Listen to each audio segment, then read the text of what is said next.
Not everyone is a hero. Not everyone is a villain. Nor is anyone either all one or all the other. We should not forget the actions of the brave, those who put their lives on the line for what they believe in. Those are stories that should still be told.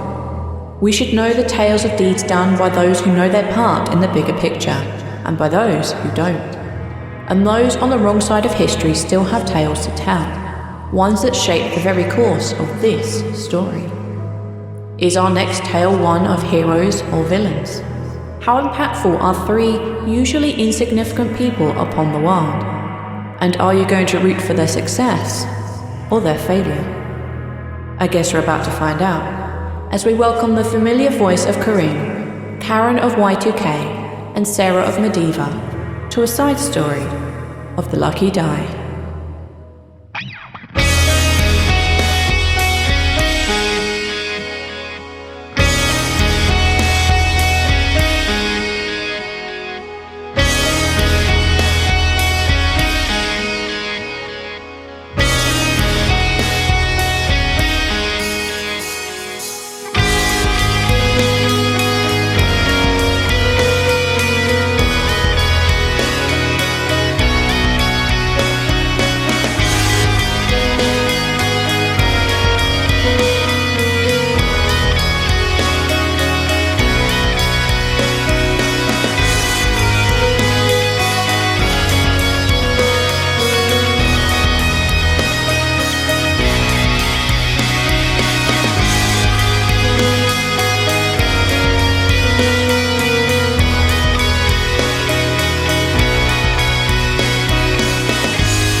Your parents are old enough to remember being told tales of the Year of the Bear from those who were there. The year ages past when the family were infected with werebearism. They forbade themselves from entering towns, and when the snows of winter truly came, many more of the family fell victim to the harshness of the cold. Those that survived were too weak to scavenge for food for more than but a few. The druids died, and they fell prey to sickness and starvation. The family would soon die out. But the very night that their last druid died, a strong, magical presence made itself known. The sole remaining mage heard a voice, a message in the back of their head asking for help, for the voice knew not where they were, not what was happening. The mage told them the tales of Bikram, of the status of the world, of the gods, the people and the creatures. Every question answered as the last breaths of the mage would use to pass on their knowledge. The mage also urged them to leave the family alone, for they were werebears and could easily kill them. Besides, what help could they offer when the family could not help themselves? The mage's new friend stood before them covered in leathers, and no small amount of wounds. He stood staring at their starving, skeletal thin forms, sickness like a cloud around them. He stoked the fire and produced food with a simple spell.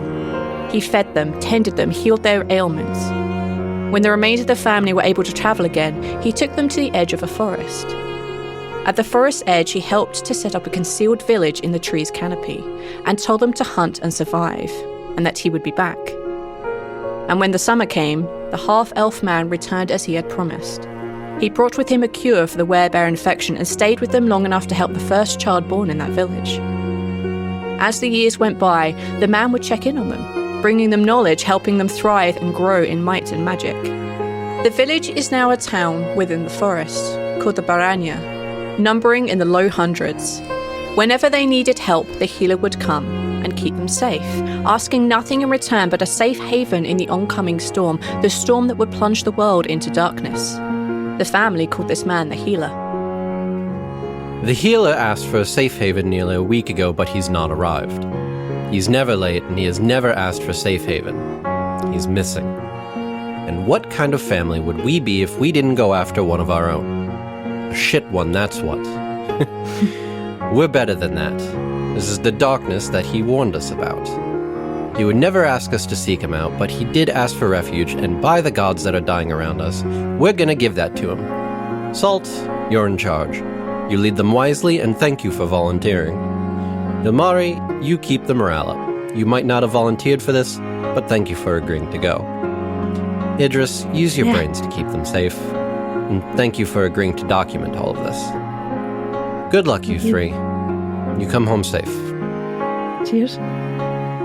Survivors of a place called Empty Shallows reached out to you, saying that their friend was important to them also. The best that they could work out, the healer was being held in a place called Falsum, captured by those loyal to the oncoming darkness.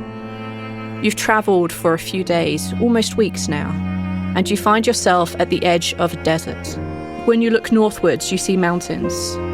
When you look to the west, you see the sea. And to the south, rolling forests. You took up with a wagon driver. He got you most of the way and he got you here quickly. Nice young man. He looks at the three of you as you jump off just outside of Falsum. Gonna miss your company as we head up north. Are you three of you gonna be okay here? You don't fancy a treasure hunting bounty on this Carson thing, do you? He pays real well, and the three of you are pleasant enough company. What about you, Salt? Salt, would you be kind enough to describe your character, please?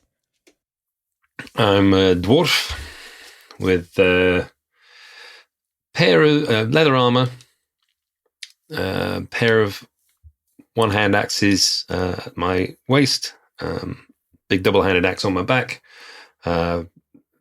standard dwarfish sort of hair, long with braids here and there, and an attitude to match. Attitude to match the braids or the dwarf? Both, if necessary. Perfect. He looks down at Ilmari. What does Ilmari look like, Karin? Ilmari is a half-elf. She's medium height. Has an athletic build for a half-elf, but she hasn't really been keeping up with her training, so she's a little bit squishy. She's in her mid-20s, pale skin, long dark brown hair, in a braid down her back, grey eyes with a glint of silver from her elven heritage. She has a ukulele slung across her back and a rapier at her side. Yes, ukulele. Amazing. And finally, Can I borrow it? he looks down at Idril. What does Idril look like?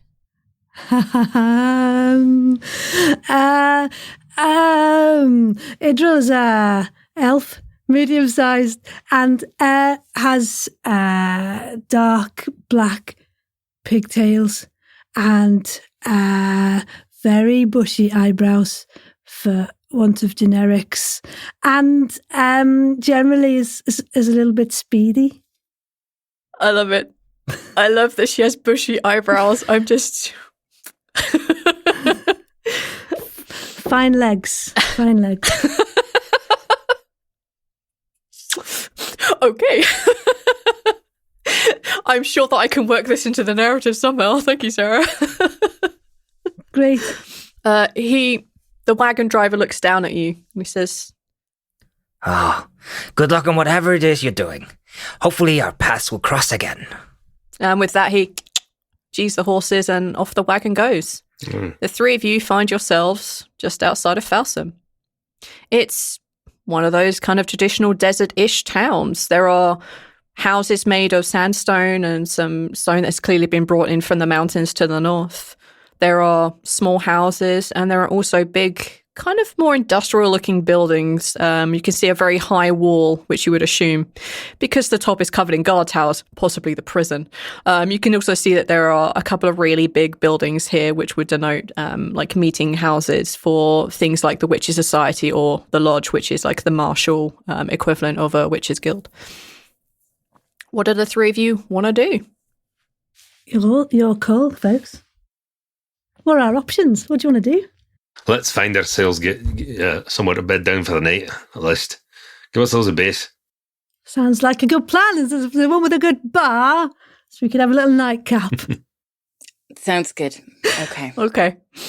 The three of you walk into the town. Unlike the rest of the continent that you're on, which is Discora, there are a lot of other races here. Races that some of you recognize only from tales. You're very well aware of the elves, the dwarves, the halflings, the gnomes, the humans even. But there are creatures walking around here that perfectly match descriptions of tieflings, of dragonborn, perhaps. Goblins, even. even half-orcs and orcs wandering around here. This is not normal. This town is very different. Most of them give you a wave and a nod, and you notice that there are more than a couple of guards that are wandering around, more than should be strictly necessary for such a small town. Walking through, what kind of bar, inn, or establishment are you looking for? Are you looking for those high-end ones where you get all the niceties, or are you looking for the rough and tumble cheap places? I have no clue if we have any sort of. Well, actually, I'm a bard. I can get lodging anywhere. Do you want a fancy place? That'd be great. Hole in the wall's probably fancy for me. No. No. We got plenty of cash, haven't we, at the moment? So have we? Who's got that then? How do we know how much cash we've got? I've got no idea. So the currency in this world is gold pieces, silver pieces, and then bronze pieces, much like our pound coins, 50s and 20s, and then you've got like your coppers. Gold is not exactly rare, but for like the everyday working person, you might see a couple of gold a year. I think some of you might be wandering around with a lot of gold. Some of you significantly less. But like, for example, like coppers would buy things like your beer or your meal for the evening. Silvers would pay for things like your stay or your rooms. You can obviously use gold to pay for coppers. Did you say milfler? What's milfler? Milfler? That's what Mithril. You said. Oh, that's a bit rude. Oh, okay. I thought it's not that kind of place, is it? No. We're completely confused. Okay, so if I were to have any gold, where could I see that somewhere? Or am I just making this up? Yes. No, you're not making it up at all. Well, no, technically we are. It is a spinning game. We never got through filling those up, actually, did we? Nope.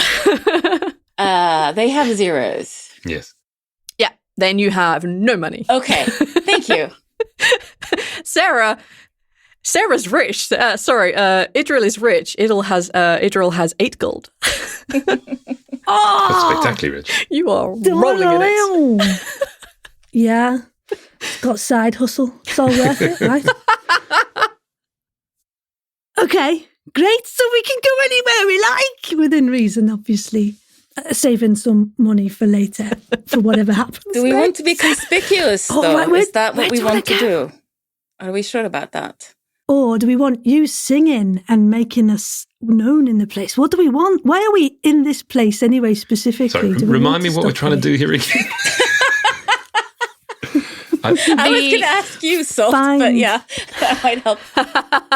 Oh, glorious leader, Salt, you would know. You are looking for a person called the Healer. Right. You are aware that the Healer has been kidnapped by enemy forces from information that you've received from other places. And the only real information you have, other than the person you know as the Healer, is that they are trapped somewhere here in Falson. Right, okay. That gives me something more to work on. Okay, and the clues we have is that the person is called the Healer and they're trapped somewhere, and that's all we know. You would know the description. At least Salt has met the Healer. The other two of you can decide if you have or not. The Healer is a half-elven man who is sporting like a goatee and is often seen in dark green, like leather coats or cloaks and such like. Okay. Cool. I have not met the Healer, I don't think. Okay. Let's find somewhere that's likely to have a load of gossip then. Let's get into the voice. Hey, let's find ourselves somewhere we might get some gossip. See what we're finding here. Great. Yes, all right. Let's do it. Let's go to the biggest, busiest tavern we can find. Okay. Cool. The biggest tavern that you can find is a place called the Monastery.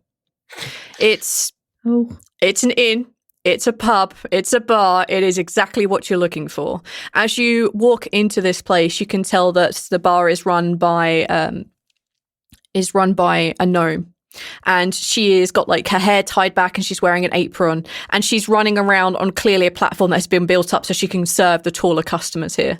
And she's running absolutely ragged. There is an old man sitting at the bar drinking a beer and he's just like he is the permanent barfly. Everything else in here are tables that are just filled to the brim with all types of people here. You do notice as you walk in, just like very evidently as you walk in, that there are a lot of off-duty guards here. The same guards that you saw walking around previously.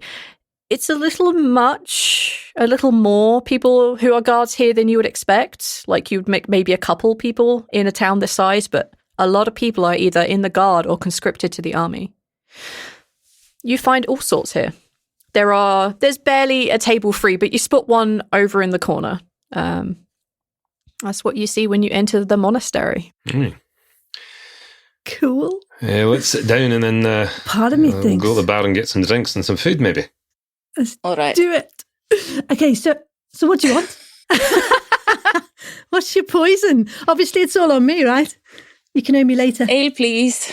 I mean, what do we want? Cheap drinks? What do we want to do with all this money? Or should I get a job here and help the gnome? Because quite frankly, she seems like she's a bit busy. Maybe if I was a bar lady wench, right, then I could like get the gossip from some of the customers. What do you reckon? Bit too much, too fast. Okay, I'll shut up. I love this idea. If you feel like you'd like to do that. Sorry. Sure. Go ahead. If you feel like that might be useful, that might be a good idea. Hey. Because I forgot to say that I have bushy eyebrows, but also huge breasts, and therefore would be alluring to those who might want beverage. Since the landlady seems to be a little rushed, I think that might be a good idea. Eh? Why don't you offer? Have you worked a bar before? Do I look like I've worked a bar before? No, don't answer that. Yes. Okay, so drinks. All right, approaching the bar, Adriel. Is Ilmari and Salt, are you two going to go find a table, or are you going to watch this potential catastrophe I'm going to go in sit action? at the table and sulk a little bit because it's what she does. Okay. I'm going to sit at the table and watch just to make sure Idril doesn't get in trouble. I love it. Idril, you approach the bar. It's a couple of minutes before you get the attention of the gnome lady behind the bar, but she eventually like rushes over to you and she's like, drying her hands on her apron. She says, "All right, my lovely, what can I do for you?" Well, I was thinking it's more what I could do for you, actually. I can see you're a bit run off your feet, and I was wondering if you needed a hand. Have you got any experience? Because oodles of experience. Do you want me to show you? I can pour the fluffiest something out of this pint spiller, if you want. Pint spiller. You've got years of experience as a pint spiller. Oh, right. Okay, then. I tell you what, I give you a shot. How about you serve Jim down the end there? And okay. If you don't spill it on him and you fill the pint up properly, then consider the job temporarily yours. I mean, Colin will be back tomorrow, so it won't be on my own. But yeah, go right ahead. Come on over. Great. See how you're doing. Okay. And she kind of like reaches over, grabs your arm, and this kind of half pulls you over the bar with a surprising strength for someone so small. Great. Okay, Jim, what do you want? What's his tipple? And what's your name, madam? Oh, my name's Emily. Come on over and I'll figure out. Did I see you come in with 3 or 4 other people? Oh, yes. I've got my lovely friends of Salt over there. He's amazing and you can, trust him with your life. And it's Ilmari who, if you need someone to liven up the place a bit, might be able to do that for you later. She's the one with the ukulele, right? That's her.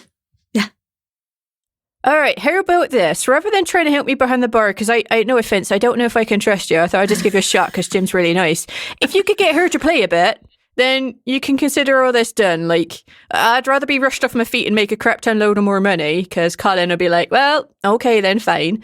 Yeah, if you could get her to play something, then you can consider your drinks on the house. How about that? Can't say anything for her. I'll go over and ask. See what's what. All right. And she kind of bustles off and like she begins to like grab a cask out from underneath and like, come on, you bastard. And Jim just reaches over and picks it up and puts it on the bar for her. And Ilmari just sighs and goes, grabs her ukulele and goes, I'm playing. Oh, sorry. I'm playing, right? Yeah, would you mind, Ilmari? You know, because it would help us out, wouldn't it? We wouldn't have to spend any money. It's all right. I'll play. Surely it's an audience. You'd love it, hey? Probably get to pass the hat now. Yeah. You do the hat. I don't care. Ugh. And she sits down on the stool next to the regular guy person and sighs, sort of stretches and becomes a completely different person who tries to be the performer and does a little happy tune on her ukulele.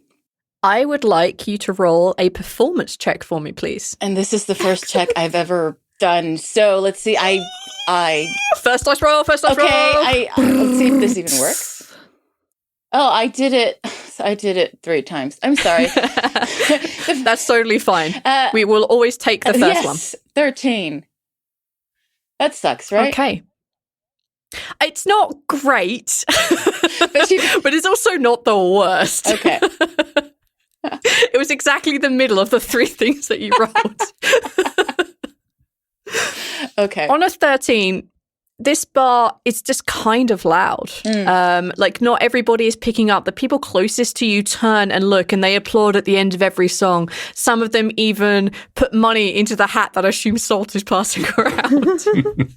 So you do make a small amount of money, but it's not as impactful as some of the places that you have stayed and done the same thing for. The very edges of the bars, especially some of the soldiers, just don't seem interested in what you are performing. But true to her word, Emily does give the 3 of you free drinks, and she even gives you a free meal, something very basic, fruit and berries, and a little bit of cold meat and some cheeses. It's not anything big, but it's enough to get you through the evening. I once saw some bard who had a mage as his friend, and the mage cast a glamour spell that made the bard's music really loud. It was great. I know what spell you're talking about. So you have secured yourself food and drink for the evening, and you find yourself in a very busy, if not guard-heavy, but a very busy bar. Is there anything you would like to do with your first evening in Falsum? Do we also have board, or am I playing again for that? After small negotiations, Emily informs you that yes, there is board that you could be available, but unfortunately they don't have the rooms available. But you're very welcome to sleep in this common area when everybody has gone. She'll keep the fire lit for the 3 of you if this is where you wish to stay. Oh, yeah. I can tuck myself under my eyebrows. It's all good. Yeah, it was fine. I've slept on many a worse floor than this. Right. I'm going to ask a loaded question. Mm-hmm. So the end of the evening comes around if you aren't trying to talk to anyone in particular in this bar. Well, I was about to try and have a word with the bar lady. Yeah, go for it. Just, hey, lassie. All right, what can I do? Oh, you're part of Ilmari's lot, right? Aye. What can I do for you? Just another beer? That'd be lovely, thanks. I was wondering, we're just coming into town new. We're trying to get bearings here. I was wondering if you'd know who might be the guys who know what might be going on around this place, other than yourself, possibly. We're here looking for a friend. Well, basically everybody pushes through here. There's one other bar, but that's a little bit expensive and kind of booked out right now. So most people come in and out here, and us bar ladies, bar men, bar folks, we pick up a lot from conversation. Yeah. What's your friend's name? What do they look like? Is there anything that maybe I could tell you if I see anyone? Yeah, well, he's a half elf. Plenty of those around here, I'm afraid. Aye. He's usually dressed in green, goatee beard. Says he's completely failing to remember his name. He's known as the Healer. Is the best thing win. She kind of like she frowns and like scratches her head, like I don't really know any half-elves that mix that description. And a healer don't ring a bell. I'm sorry. I could always ask around. Sorry about that. That's all right. No need to ask around. Suspect he's been gone missing, so we heard he might be here. So just seeing if anyone might have seen him. I wouldn't want you to get yourself hurt by asking around the wrong people, if you know what I mean. All right. Well, a lot of people have gone off to join Apella's army, and some people got relocated. Not loads of people, just the new lot of the army, and the other army that's here. I tell you, I have a look around. I mean, like specific things like the healer is a title. A few people might know it. Sorry about that. I remember who else I could probably ask. Right, you could probably ask Petrov. Petrov probably in a bit later. He knows these odd comings and goings of the army. If it's, do you think they might be army based? This healer friend of yours? Not sure, but if Petrov knows anything about the army, that'll at least be a big chunk of people who know something. We'll find something. All right. Well, Petrov will probably be in a bit later. I'll send him over to your table, and I'll let him have a quick word with the lot of you. And if anyone knows about army stuff, and that's probably the only lead I could really give you. So, all right, well, here's your beer. And she pushes over like a very full tankard of beer. It's like, you enjoy and you keep your friend playing. Just, pretty tunes. Thank you. And Emily just like immediately bustles off and starts like talking to the next person and pouring multiple pints at once. Later in the evening, the three of you receive at your table a tall human male with dark hair, dark skin, and really brilliant blue eyes. He's wearing the uniform of one of the higher ranking guards, not like the highest ranking that you've seen, but this is someone who knows the comings and goings and stuff. And he sits down at your table and he says, "Hi. I hear that You'll be Petrov, I presume." Yes, that's me. You are Sultan Ilmari and Israel, if Emily informs me correctly. Aye. Right. Pleasure to Apparently meet you you. were asking around after someone. You are so tall. I love your boots. Sarah, can you make a charisma check for me? So just press the word that says charisma on your character sheet. Oh dear. This is scary. Not oh dear, this could be the greatest. Where is it? I'm so Charisma. glad It should it's be not on the Press it. left-hand side. I pressed it. Oh my god. Oh, wow. What? So on roll 20, if it has the green line around it, it means you critically succeeded. It means you got a 20 on a D20. Okay. Alternatively, if it's red, it means you've critically failed. So you have done the best possible result with the character that you have. Amazing. Fluttering eyelids. Yeah, that's basically what has happened here. I'm so excited. You've gone, you're a tall one, and he's just looked at you, just completely stunned for the moment. Yeah, I have that effect. You're Look very... There's a couple This of is my reasons for face. that. This is my face. My face is here. Oh dear. No, it's my eyebrows. He's entranced with my fluffy eyebrows. My lady. Hello. I'm sorry, I was completely flummoxed. What is it that you threw out asking? He seems very flustered.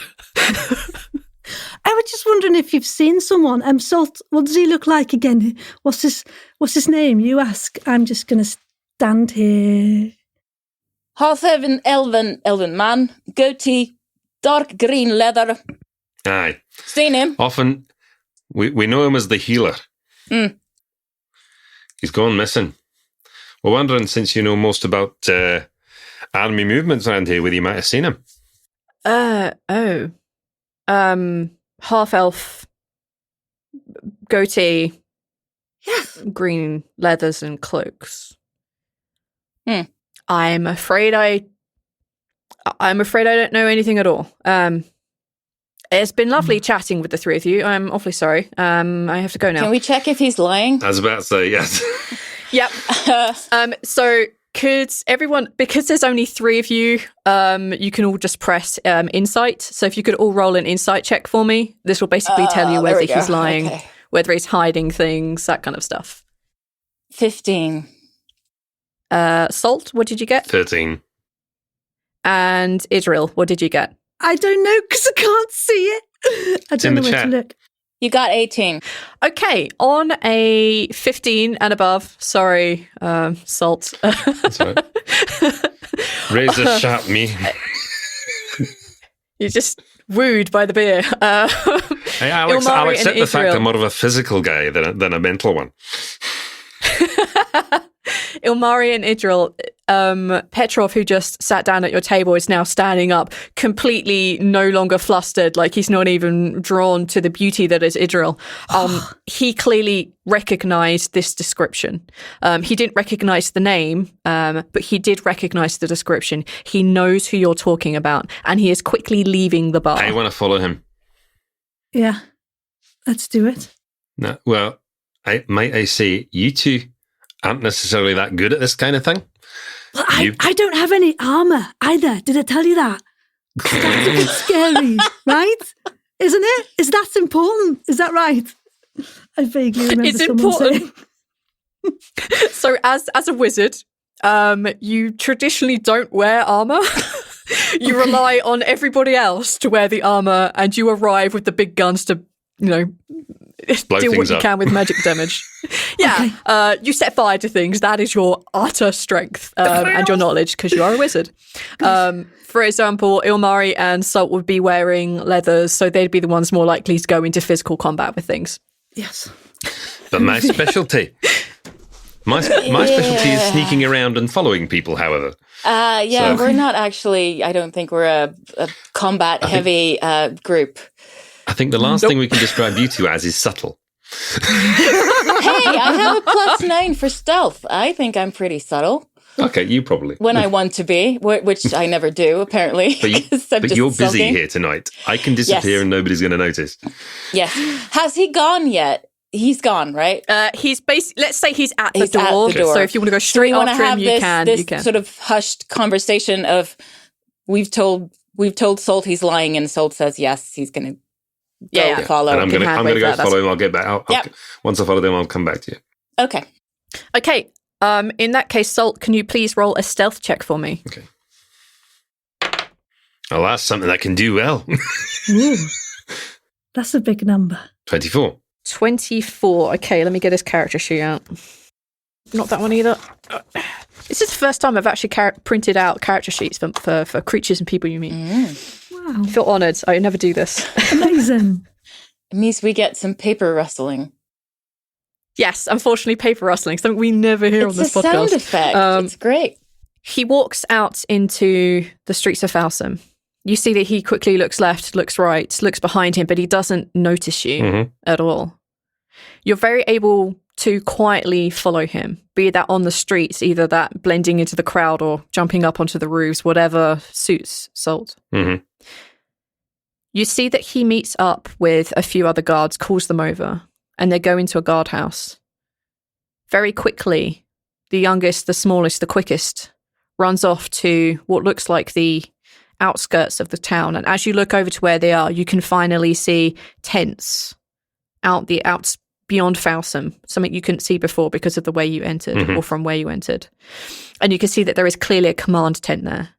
And with, I'm assuming, your keen-ish eyes, you notice that this small runner goes to the command tent. Right. I'm going to follow him.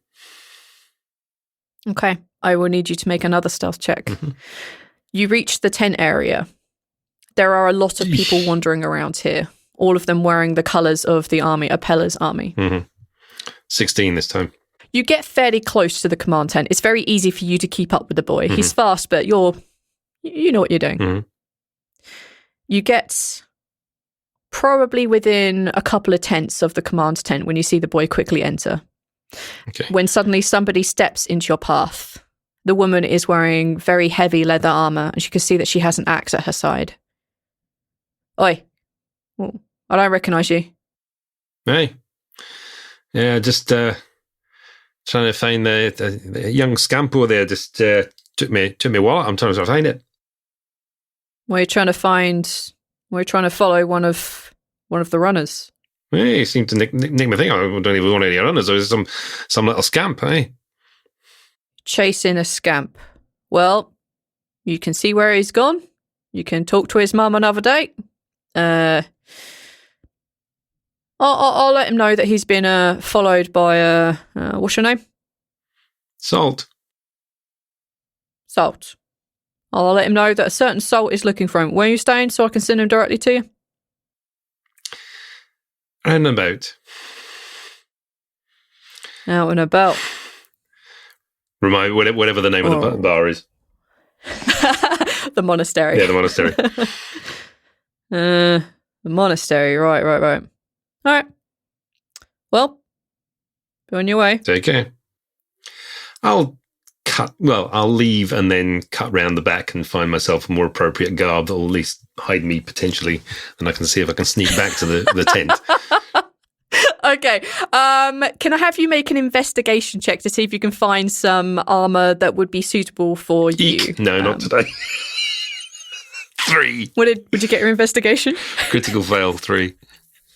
Well, no. Didn't find anything. Basically, everything, apart from not finding something the right size, the ones that you do are very clearly there are too many guards in this particular area, like very much close to the command tent. These people know what they're looking at. They're seasoned veterans, and there's just no good opportunity for you to just grab one. Can't find myself a nice barrel to go walking through the... That might tip you off. So no, I'm afraid. Okay, if I can't find anything, I'll head back. Okay. Razzle frazzle. Okay. You can pass by the guard hut where the person that you originally followed, Patrick. You can go back there and try and listen in, or break in, or talk to them. That's still an option. Yeah, I'll go back there. Okay. You head back, and you can see that Petrov is talking very emphatically to one of the other guards. They're very quiet, but you can see by his hand gestures, by his body movement, that he is worried. Mm-hmm. He is concerned by something he has been asked or heard recently. Okay. Funny that. Find somewhere I can get a good earshot. Okay, can I have you roll a perception check, please? Oh, Christ. 14. You don't pick out a lot because they are trying to be kind of quiet and you're not in maybe not the best position. You're really sure, but you don't hear everything. Mm-hmm. But you do hear, yeah, I'm sure. Well, we need to double the guard. We just have to. We can't let them get out. Well, what with the darkness coming? That's her orders. You keep an eye on them. There's their descriptions. And that's about all that you really hear. Are there descriptions of us? Yeah. Okay. Yeah, blatantly. Okay. You do hear the phrase like bushy eyebrows and looks good. I mean, she's a very handsome woman. I mean, eyes up top soldier. Okay. All right, I'll head back. You find your two companions. Well, that was interesting. What happened? Well, he went to this guardhouse and they had a bit of a chat. And they planned on keeping us here, I think. So we may have to be careful when we're going about. But they sent a runner off to the big military camp and the main command tent. Sadly, I wasn't able to get close enough to hear anything going on in there, but at least we know it's based in and around that military camp and the people in charge, I think. So it's better than nothing. I've done better, but we can do some more figuring out tomorrow, I think. You think it's safe to stay here? Should we find somewhere else? I think they were just planning on keeping us here. Now, whether that means Here in Folsom? we need to move now, or we could possibly find somewhere else, I think. Yeah, let's a look. Shall we camp? They did mention something about the darkness coming as well, so who knows what that's about. But... Oh. Well, we've always got fire on our side, right? What kind of place do the three of you want to try and hide out in? There is the really fancy, over-the-top expensive, possibly full bar that Emily mentioned. There are obviously people's houses that you could maybe break into. You could try and sleep rough in the streets or just outside of Falsam. You could also just see what buildings are here and there. What buildings are empty? Might be a derelict place. Yeah, that's it. Yeah, somewhere that's not got anyone in. Could have a little scout about. Yeah. Mm-hmm. There are definitely some buildings that are kind of like been broken down and ruined. You can see that the town is actually undergoing a lot of heavy renovations right now. People are trying to fix things and solve things. Some buildings are clearly still under construction. Some of them have been fixed but are well abandoned. Some of them are ruins and dangers unto anyone who enters. You could pick any of that kind of... Whichever one of these tickles the three of your fancy, I will put you in one. Nice one with a good view. And preferably not falling down on top of us, because that could be a very short game. One that'll keep us warm and dry. I think warm and dry will do. Warm, dry, sturdy. Maybe a view. Warm and dry. Towards the edge of the village, you find this building which has been constructed of wood. It's clearly abandoned. You can see that one of the windows has been partially opened. You can see that there are scorch marks on the ground. But other than that, the building looks completely empty. It's small. It's a small little 2-room place, but there doesn't appear to be a lot of people around it. It's clearly been abandoned, just covered in a fine layer of soot. What's the fire scorch marks about? Is that magic or is it fire? I don't know. Is that relevant? That's a mystery. Is it relevant? Is it? It could be. You could take an Arcana check to find out if you like, to see whether it's magic fire or whether it's just normal fire. Yeah, we'll do that. Wait a minute while my brain gets the things on the thing. Right, was it Arcana? Oh, yeah, there you go. Okay. Yes, please. 21. Ooh. On a 21, your knowledge of magic, it basically tells you that this came from a very focused and centered place. As you kind of look into the building, you see the damage and the soot has been done. There is something that just shouts and screams magic to you. The magic itself came from a desk. So you can see a desk in there as you peer in. And there's just soot everywhere, and it emanates from this one area. It was magic. To you, it screams it was a magical trap that has already been sprung. Okay. But that's the building that you're in. There's a small bed over in one of the corners. Okay, so I, Karin, have an idea of where this is, but of course Ilmari has no idea. Yeah, you know exactly where this is. Anyway. Yeah, so this place is completely unremarkable other than the fact that at one point fairly recently it had a magical rune that was triggered, and now it's no longer active. Okay. What do you want to do? This'll do. Go in and have a look. It's all right. Yeah. Yeah. What about this desk thing? Is it worth an investigation in that? I can tell you instantly, if anyone goes through it, it has been completely wiped out. There is nothing remaining in here whatsoever. Oh, okay. Okay. Just the bed. It looks like someone has ransacked this entire little room. There's just basically nothing left other than a bed and a desk. Okay. That's about it, really. Great. It's sturdy otherwise. So I'll take the bed then, yeah? Very well. Yes. Ilmari's just going to curl up in a corner and sulk some more because it's what she does. Yes. And I'm going to jump on the bed just to make sure. I love you, stroppy teenager. I love it. Lovely. There's a couple of creaks and a couple of cracks. The bed will not withstand much more jumping on it. Oh, okay. So maybe I'll just have a sit down. And a little nightcap. Has anyone else got one? Or do I just have my own? Ilmari's ignoring you. Right. Yeah, okay, fair enough.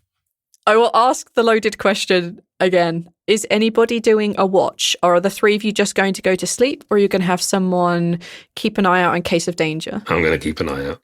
All night? That doesn't work. Well. You wake one of us up after a third of the night. Yeah, we'll rotate through. Yeah, we'll rotate. Okay. Cool. All right. Cool. I'm glad we have established that we are having watches. Good. Salt, your watch goes fairly peacefully. Who do you want to wake up next? I reckon You on the bed. Imari first. No, Okay. Idril first. Oh, I was enjoying that dream. Idril. Nice tall men. Sorry, what? Your turn. Yes. Idril, I need you to make a perception check for me. Oh, that's beginning with P. Don't like things beginning with P. Okay. 21. Blimey, you're on a roll. Saw that bouncing on the On bed. a 21, it's good. On a 21, you hear very quietly the sound of people walking around outside the building. Not that is unusual, but the fact now that you've heard the same kind of clanking of armor, of leather over leather, and they seem to be walking a very specific way. It's always the same. They're always walking to one of the windows, stopping just outside of the range, and then starting again. It's very ordered. Someone or someones are watching the three of you. Oh. Well, I think I'd like to wake some people up then, because I can't deal with that on my own. So I'm just going to wake everybody up, whether they like it or not. Yeah, I love it. Wake up, folks. There's a man looking in at us on the through the window. We should have put something over the window, you dillocks. Then nobody could have seen us in here. Why didn't we do that? That was stupid. No, we're just being spotted, obviously. That's the thing. Yeah.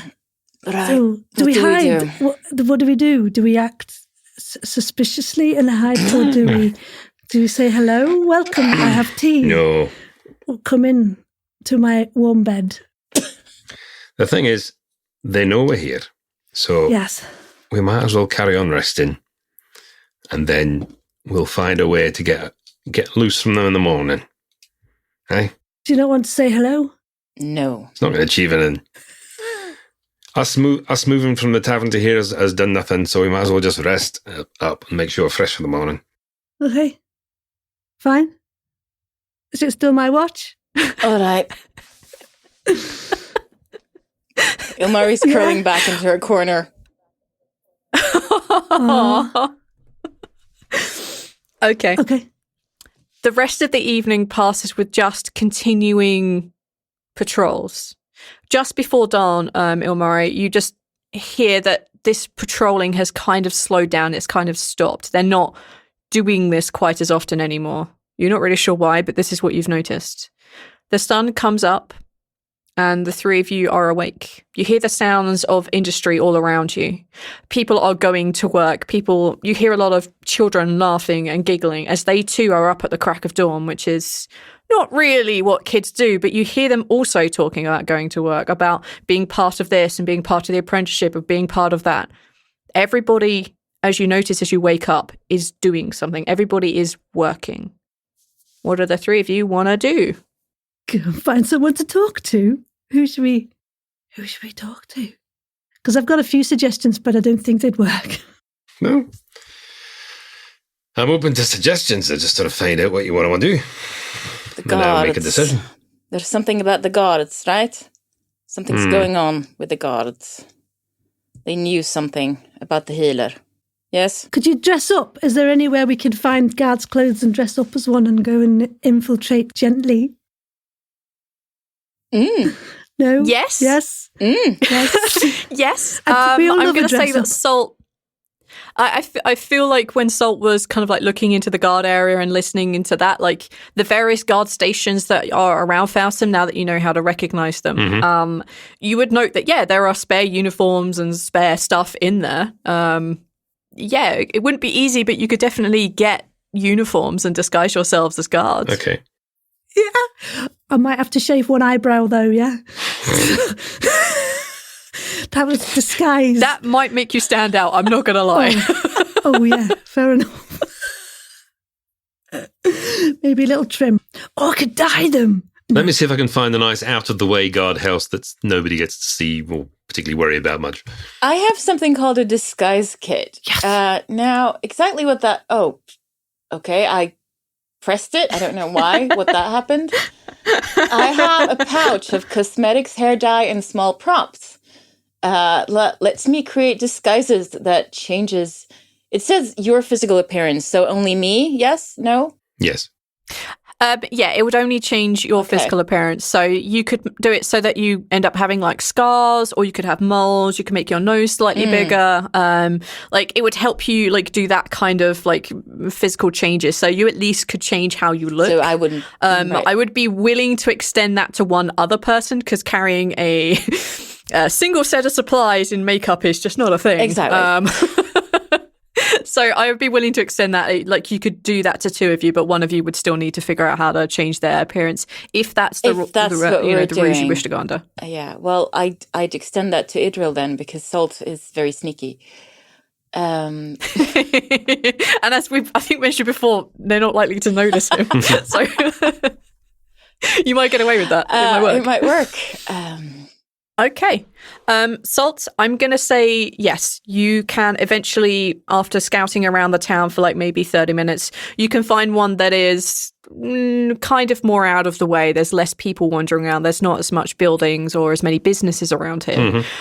You see at one point the guards kind of just like go off and like do like a patrol, like whatever reason. They may be short-staffed. Maybe they have a different way of securing their stuff. Who knows? But it's very easy for you to go in, grab a couple of uniforms and come back with them. I'm just going to say it's something you can just do. It's totally fine. If there's any spare armour. So, as a wizard, Idril, I feel it's really important that you need to know you can't wear armour. Oh, if you wear armour, your magic is not as effective. In fact, it's pretty hindered. Imagine, because part of the magic stuff is being able to use your hands to create gestures or to burn like incense or whatever it is that helps to power your spell. It's not as easy when you're wearing like layers of armor, especially if you're wearing metal armor, because it's very heavy and difficult to get those precise hand motions or to get like particular things done. So that's why, for the most part, most wizards and sorcerers and warlocks can't wear armor. Okay. Thank you. But they can immolate a large number of people at range, so, you know, you pay your money, takes choice. Okay. Yeah, a glass cannon. But you do have a spell called Mage Armor, and that allows you to basically make your skin a little tougher, and it will raise your armor class. Cool. So you can cast that while you're waiting for Salt to come back. That's a thing you can totally do. Okay. So hang on, just so I understand. We can't put armor and disguise Idril as a guard because... There would be uniforms that would suit all types. So a wizard uniform guard thing. Okay, cool. Yeah. So it would just be like a simple robe with an embroidery piece on it. Whereas, for example, the leather wearers that we have, the leather wearers that we have could very easily find something that suits them. Yeah. I hope there's nice hats as well. I'd like a nice hat, please.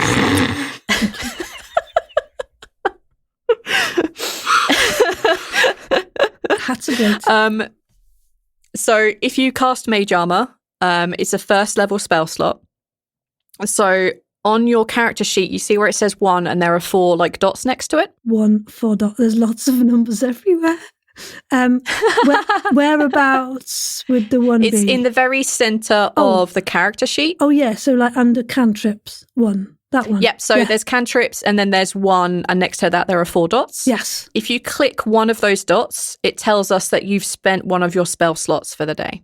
Okay. You can only cast a certain amount of magic per day, and this is one of them. It raises your armor class to, I believe in your case, I think 14. Yeah, so your armor now becomes 14 instead of 11. Okay. So you're a little bit more Is that hardy. worth doing, folks? Do you reckon? Yeah. Yes. What do you think? Otherwise, everything will kill you. Okay. I will do that. But I do not want to die today. Okay. No, please don't. I have no qualms killing all of you because this is a very pivotal game and I can't hand wave it because it's a big... I think Karin might know what this is, but this is a big episode, so I can't be nice to you, but I will inform you that 11 is not a good armor. Karin knows. Ilmari has no idea, of course. That's good. I love that. Okay. Okay. So yeah, like Idril, your skin kind of glitters momentarily, like you're covered in diamonds, and you feel your skin get tougher. So you are now magically a little bit more magically protected than you were. Super duper. You're a little hardier. Thank you. Right. I've got glittery eyebrows as well. It's lovely. And I think that I use the eyebrows become steel. No, I think I use the disguise kit, and I extend the eyebrows so they're even more bushy. They're like, and I give you a huge moustache and a very big nose. So exciting. I already had a big nose, so it's even bigger. Yes, it's even bigger. I love it. It's even bigger. I forgot to mention. And I do similar stuff to myself, but they look still don't look too extreme. They just look a bit more than they did. Salt, when you arrive back to this, can I swing by the original guardhouse on the way back? Actually, yeah, of course. See if I can pick up any intelligence. What kind of intelligence are you looking for? Is the chap we saw yesterday, Petrov, there? Can I hear anything he's talking about? I can read lips. I want to pick up any conversations that might be happening. Bollocks. Yes. Yes. Fucking observant. Good bastards. one. Okay. You see Petrov like you decide to swing by that fairly early-ish in the day, so I can give you the better information. Mm-hmm. You swing by there fairly early in the day, and Petrov mentions that more guards are going to need to be sent to where the fourfold fights are. That more of them need to be there to protect that entryway to where the prisoner is being held. Ooh. The fourfold fights. Yes. Like, the prisoner. Unfortunately, because of where the three of you come from, you wouldn't know what the fourfold is. No, exactly. But he did mention the fact that's where the prisoner's being kept. Therefore, we can find where the fights are by asking somebody else. However, not if we're disguised as guards. So this needs to happen before this asking. Yeah, that's fine. Let me worry about that. But you two brilliant. Make yourself less pretty. Already done. it's not backhanded possible. compliment. Forward-handed compliment. This is the best I've looked in years. Do you see my tash, Salt? Don't just save it, right? I guess. Okay. So Salt, you can come back, see your two companions now look somewhat different. They're recognizable to you, but there is obviously something very off about them. Okay. Imare has done a good job. Get these on you. Yes. Actually, no, not now. Oh. When we put them on later, when we want to actually hide, we'll put them on rather than wandering around in guardsman's kit right now. It'd be a bad idea. Can I just wear the shoes? They're so shiny.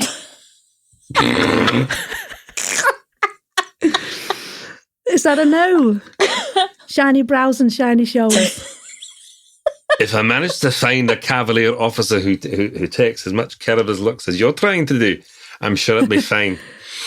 Okay, I'll put my clothes back on then. Right. Okay, sorry about that. Right. I feel like I need to ask, where are the three of you going? Yes. I have no idea. Is there tourist information? No. Actually, it's not exactly tourist information, but there is a building kind of at the center of Falsum, which is fairly big. There are at least 2 stories to it, and you suspect also a lower level, a basement level to this as well. Secret place. There are kind of wooden steps that lead up to them. And for those of you who know anything a little bit about the world from your various travels, from what people have said, this would be the Witcher Society. This would be the main building to find yourself a mage. For a big continent spanning group, they would probably know a lot about this town if you wanted to find information. That I think would be the most obvious tourist information, maybe. As we are leaving our little house, can I check if we're being followed? Or Take a perception check, please. In fact, all three of you That's totally fine. Yeah. Okay. Yeah. 24. Can rather than perception, can I use stealth? has a variation on a thing. Explain why stealth. Is it... Because if somebody's trying to watch us... Stealth. Somebody's trying to watch us, they're either trying to be stealthy or they're trying to be obvious. If they're obvious, we're going to spot them anyway. If they're trying to be stealthy, I can spot a stealth person. More better. I'll accept that. I will accept that. You know the tricks, the tips and tricks for hiding yourself. You know what to look for, like those specific things. Like you would glance over the obvious ones watching you because you're specifically trying to watch for those tiny details. Yeah. But thankfully, Imara and Idril are also watching for the more obvious signs. So. I'm having my usual crap dice rolls day. Well, that's not a bad number. Ilmari, what did you get? With my stealth, it's terrible. 24. You have a 24. Okay. Salt? 17. And Idril? 17. Buddies. 17. Okay. For the 24, you're kind of watching what Salt is looking out for. You're just somewhat better at this as he's trying to... like, you just catch that odd glance. Yes, there is somebody following you. They aren't wearing a guard's uniform, but they are wearing kind of everyday clothes, like something like a baker or a blacksmith would be wearing. They're wearing an apron, and they are clearly not going to the businesses that they should. And it might just be coincidence. Baker's Oath. That's a very interesting outfit. Okay, so I tell my companions about this. Someone following us. I try to do it sneakily so they don't understand what's going on. Or the person following us doesn't understand what's going on. Do we separate? Like, not forever, but just a little split off, see who they follow? Or do we try to shake them off somehow? Hide? Stealth? What do we do? Running. Feisty running. Idril, maybe you want to talk to the blacksmith person. The direct approach. Well, the sexy one. Okay, I'll go over and say hello. What do I need to know though? What he's doing? Do I directly ask him then? Ask him. We're looking for the healer. The fourfold fights are being held. Yep. Fourfold fights. Okay. All right. So I approach this gorgeous looking fella and I brush my eyebrows to the side and ask, hello, can I help you? It seems like you're following behind us a little bit and you might know this area. Are you from around here?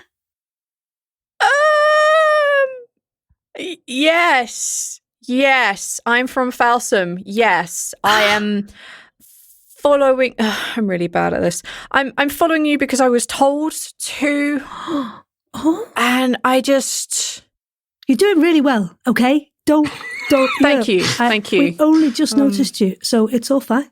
So, they never prepared us for this. And he gestures at you for someone directly calling us out. We never trained. I'm new.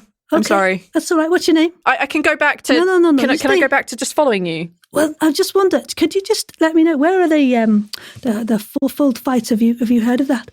Oh, I don't know if I can tell you. Well, of course you can. We're having a nice chat. It's all fine. Yeah, I know we're having a nice chat, but, like, I'm supposed to be following you really sneakily, and I've blown my cover already. Okay. So I don't know if I should put myself into even more trouble talking to you about this, or whether I should just...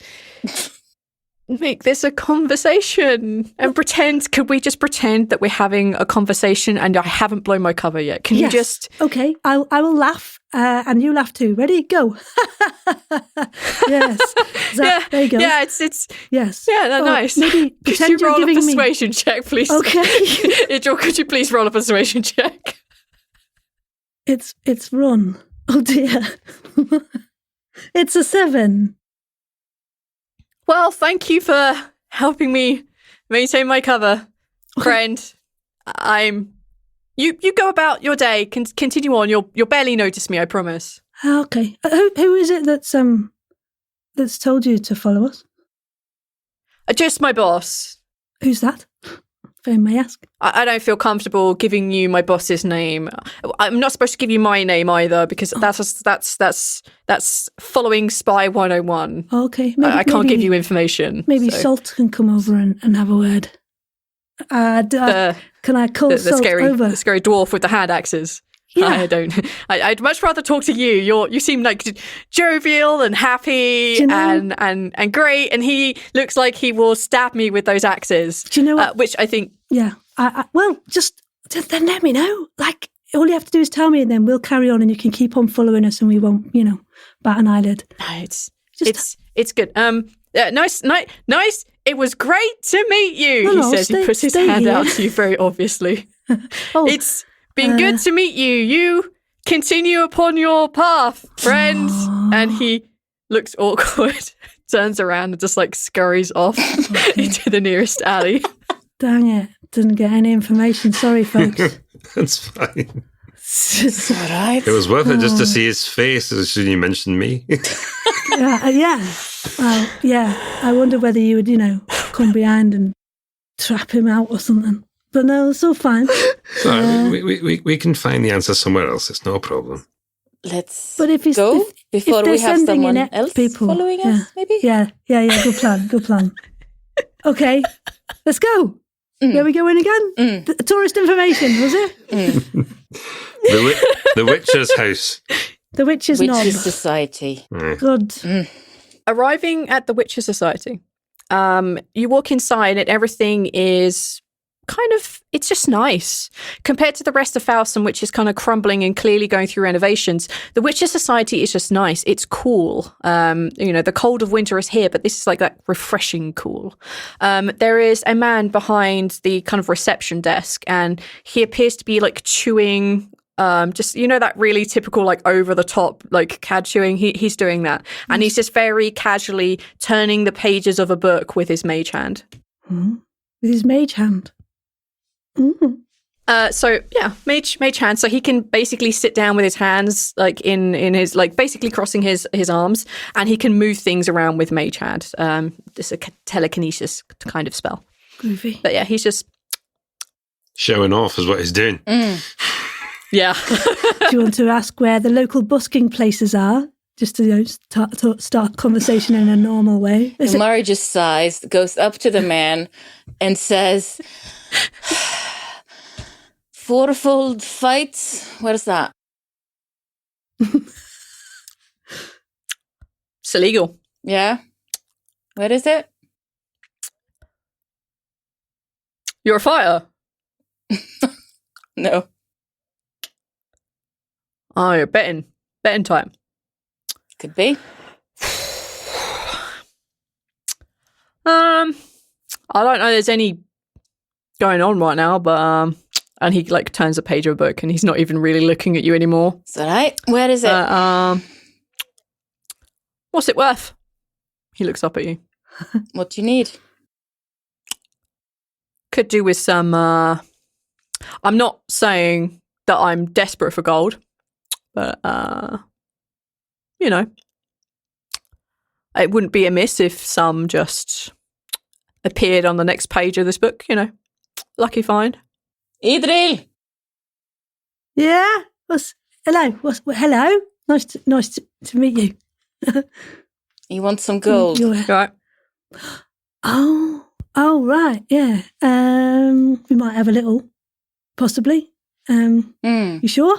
Yeah? Okay. And how give me much the is nod. little? He turns a page.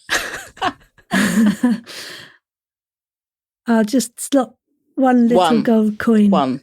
Yes. One little gold coin just on the page, gently. Okay. Wiggle my Ilmari, eyebrows. can I have you roll a persuasion check with advantage? Okay. And that means you press Come the on, button Ilmari. twice and we'll take the highest result. Oh, thank goodness I had advantage there. So 19. He quickly turns the page again and you just hear the coin just slip out of the page. Find it in the monastery. Talk to Jim. And he goes back to turning the pages. Damn it, Jim and his drinking. The one who had the whole barrel of drinkage. Yeah, the barfly. Damn it. Should have got that job. Right, let's go. Be careful following you. Why? Dangerous people down there. Oh, yeah? But Tom's all right, though, isn't he?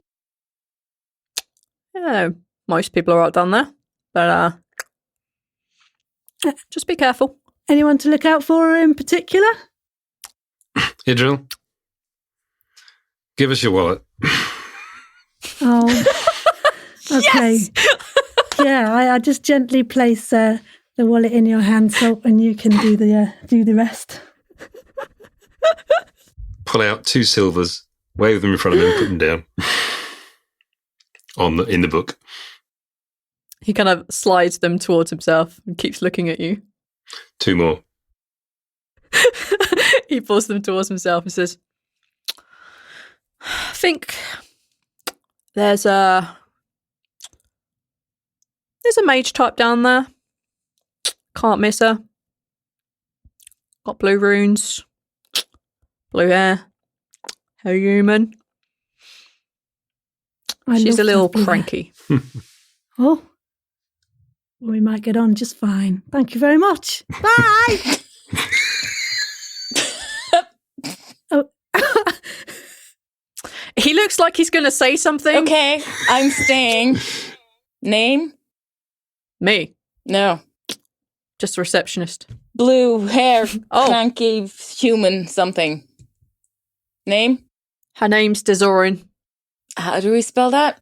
For those of you, how do you spell that home game? Dezorrin. Dezorin. At least that's how I'm pronouncing it. Pronounce it how you It'll wish. do for the moment. It'll do, yeah. Before we leave, I shall see if I can spot our little friend, or have they swapped him to somebody else? No, you see your little friend, kind of like on the same street as the Witcher Society. There's like a wagon that's kind of like broken down. Mm-hmm. They're kind of hiding behind that. Oh, there's more than one now. Like you just spot them. Like you just spot them out the corner of your eye, but you spot the person that was following you, and they're just trying to use it. Like they're generally really well hidden, but you just, because you're watching out for them now, you definitely spot them. So it's our blacksmith friend. They've dropped the apron at least. Okay. No longer a blacksmith. First day on the job. No longer a blacksmith, yeah. Umari just sighs. What shall we do about that? They'll come to join us. They might well do. I don't know. Take them for a drink. Maybe that'll loosen the tongue. Ask them about the blue hair lady. There's no need. Just... We need to ask Jim for the place where the fights happen. You know things. Do the things. We just need to ask Jim where the place where the fights happen. That's fine. We know these guys are following us. That's fine. When the time comes that we need to split, we can split. It's fine. Very well. It's just if they've got anyone else following us that we don't know about. That's the thing we need to worry about. Very well. All right. In that case, Salt, could you roll either a stealth check or a perception check, your choice, and I'll tell you whether there is anybody else following you. Still 15. Can we check too? Yeah, sure. Is it perception? Perception for you both, yeah. Yeah, finally. My dice rolling is crap today. You have the curse. I just like, this is actually fairly classic. I usually do utterly crap dice rolls right up until the last one when it's really, really key. As long as the really good one is the one you do. We're holding out for okay, so Ilmari, what did you get? 24. And Idril? 18. Okay, on a 15 or above, i.e. all three of you, I can confirm that nobody is following you. Okay. Just the inept, maybe blacksmith. Fair enough. Bless. So basically, when the time comes, we can set off some kind of distraction. We can split in 3 different places and meet up somewhere else. They don't know where we're going, all right? Okay. I can do that. What I might even do is you two split. I'll hassle the guys, and then I'll lose them, so they'll not know where the 3 of us are. Okay. Or I could do, we'll do that when the some time sort comes. of performance, and they could be distracted. You're missing the point. You scapper. Very well. We'll set off a distraction. You scapper. I'll make sure that you two have gone, and these guys are busy. Then I can scapper, and then the 3 of us will lost them. Very well. Great. movie. I mean, if you want to do your whole performance thing, we'll do it at the end of the mission, all right? But for the moment... Ilmari just rolls Maybe her he will eyes. like a performance. Okay. 3 of you are, if I'm understanding correctly, heading back to the monastery. Are you trying to lose your tail, or are you just accepting that he is there? I think they pretty much know we're heading to the monastery at the moment. The important thing is when it comes to a key point, that's when we get split. Okay, all right. Although they'll probably figure out that where we're going is still going to be to the full fight. They'll figure out where they're having a good guess. You make your way back to the monastery. It's a lot less full during the day. In fact, it is only the gnomish woman and the barfly. It is just the 2 of them in here at this time of day. It's early in the morning. I mean, it's 5 o'clock somewhere, but it is early in the morning, and everyone should be at work, which most of them are. So what do the 3 of you want to do? Emily just waves a hand at the 3 of you and smiles, and Jim just raises his beer and goes back to drinking. I don't want to suggest that Ilmari talks to anyone because she's just not very nice. But I could do if you want me to. I'll go up and get a beer and buy one for Jim. Yeah, because I was going to challenge him to a drinking competition, so I'm glad you said that. No. If anybody's having a drinking competition, I'm doing it. It's the dwarf with poison resist. Dwarf with poison resist and ridiculous constitution. Yeah, you can very easily buy the bar around. Emily happily Look at me, I'm the Scottish dwarf banging around for 2 people. Rather than when it's busy at night, eh? Yeah. How The Scots generous are of you. generous. You purchase the drinks, and Jim just nods and smiles in your direction. So, thanks. Yeah, Jim. You might be able to help us out with one thing. Guess this beer at a price tag. Tell you what. Another one for him. Thanks.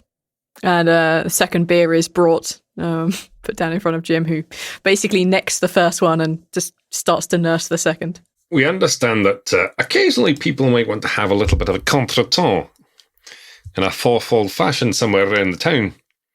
Now, we can't possibly ask you to tell us where something illegal might be happening, but if I was happening to want to potentially go somewhere suitable, I was wondering you might know somewhere? He picks up the drink and very noisily sips it, puts it back down again, and he says, I might be inclined to let you know where that is. There's no fights going on. That's good to hear. We're not interested in that kind of fighting, thankfully. I pull out the wallet again. Stick 2 silvers down in front of him. He drinks, but at the same time, he reaches out with his fingers and pushes the silver back towards you. Give him a kiss. You see him blush ever so slightly. But he kind of like reaches up, pulls the flat cap over his face a little bit more and continues drinking and says, if you're not looking for that kind of a fight, what kind of fight are you looking for? We're looking to free a friend who might be near the location. All right, good enough. And he gets up, and Emily looks at him, and he kind of gives her a look and says, you saw nothing, did you, Emily? Nope, didn't see nothing. And she goes off to the other end of the bar where nobody clearly is and just starts cleaning the bar. Jim walks the 3 of you to the back of the bar, and he kind of kicks open a trap door, and he gestures down like, you find you're totally illegal fighting school down there. I warn you, nothing to bet on, no fights happening. Too many of Apella's people down there. Thank you very much, Jim. Thank you for the beer. Pleasure. And he kind of like, he stands to one side and lets the 3 of you go down. You can see the bottom. It's not like going to suddenly break out underneath you. The ladder down is very sturdy. And when the 3 of you are down, or at least begun making your way down, he kicks the trapdoor back closed on top of you, and then you can hear him like creaking wood back towards his position at the bar. You find yourself underground. There's a little passageway that goes on for a small distance, but it's not particularly far when it opens up into a very large cavern. The large cavern, the walls around you have various kind of passageways carved into them. Small rooms also carved. You can see some of them have doors, clearly windows. There are occupants inside some of them. You can see a lot of people moving. Directly in front of you, however, there is a large kind of circular flat area that has been cleared. There is sand on there and a rope around the edge. Clearly, whatever fighting would take place would probably take place there. There are other passages that lead off, and you can see that right opposite you, there is a passage that clearly leads into a much bigger cavern. There are a lot of people walking around here. There are many species walking around here too. You don't spot any dangerous creatures down here, just people. And a lot of them are guards. So these doors, they look like cells. No, more. No, not really. Any of them would be cell-type cells. So imagine basically someone had dug a room into the side of a stone wall just so that they could have like a little area that they could do something in.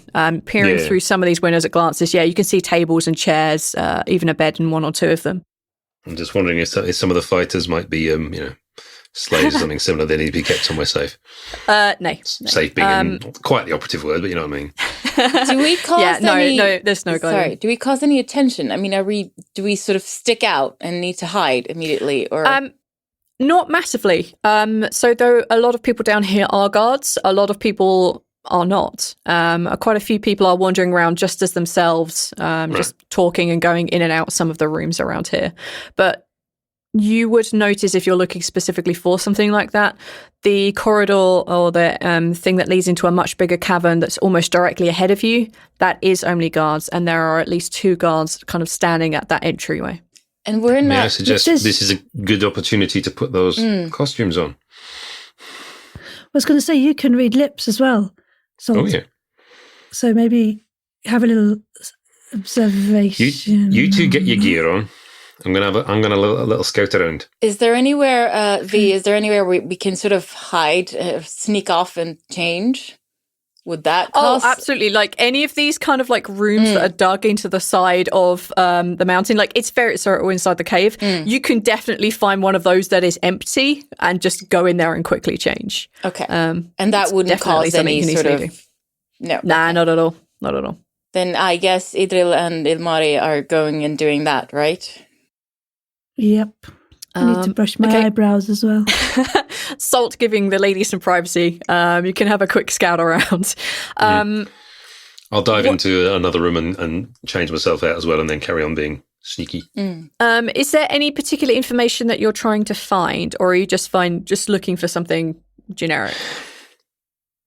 Just consolidating what I've heard so far in my head. The healer is being kept somewhere, presumably in a cell or something similar, a locked room close to this environment. My guess would be potentially to heal guys who are having fights for whatever reason. I'm not sure how many healers would be in the thing. I don't know. I'm trying to keep an ear out for the prisoner as a word or phrase. Looking for any conspicuous key-like jangles that somebody's going to somewhere there might be locks. Just trying to map the whole place in my head as I look around carefully. Okay. In that case, can I have you make a... I'm going to ask for an investigation because there's some very specific details you're trying to find. Yeah, great. 14. What is it? Okay. On a 14,